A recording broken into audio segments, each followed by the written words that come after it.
এখন বাজে সকাল 10টা আর আমি এখন যাচ্ছি আমার মাকে ট্রেনে ওঠাতে। মানে আমার মা আজকে যাবে ভুবনেশ্বর ডাক্তার দেখাতে, দিদা আর মা। তো তার জন্য এখানে আমি একটু বসছিলাম, মানে ট্রেনটা অনেক লেট করেছে তাই স্টেশনের সামনেটা একটু বসেছিলাম।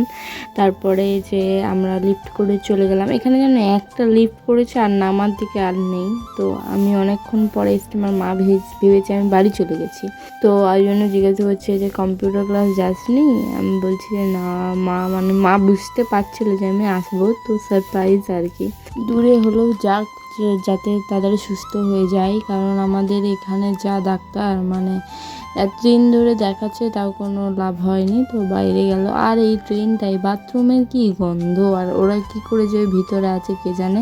তো আমি ফাইনালি কম্পিউটার ক্লাস গেছিলাম, কিন্তু এত শরীরটা খারাপ লাগছে, আমি তাই মাঝখানে একবার ব্রেকে নেমে এসে একটু ঠান্ডা আখের রস খেলাম। তারপরে জীবনটাকে মনে হচ্ছে না অনেকটা আরাম লাগলো।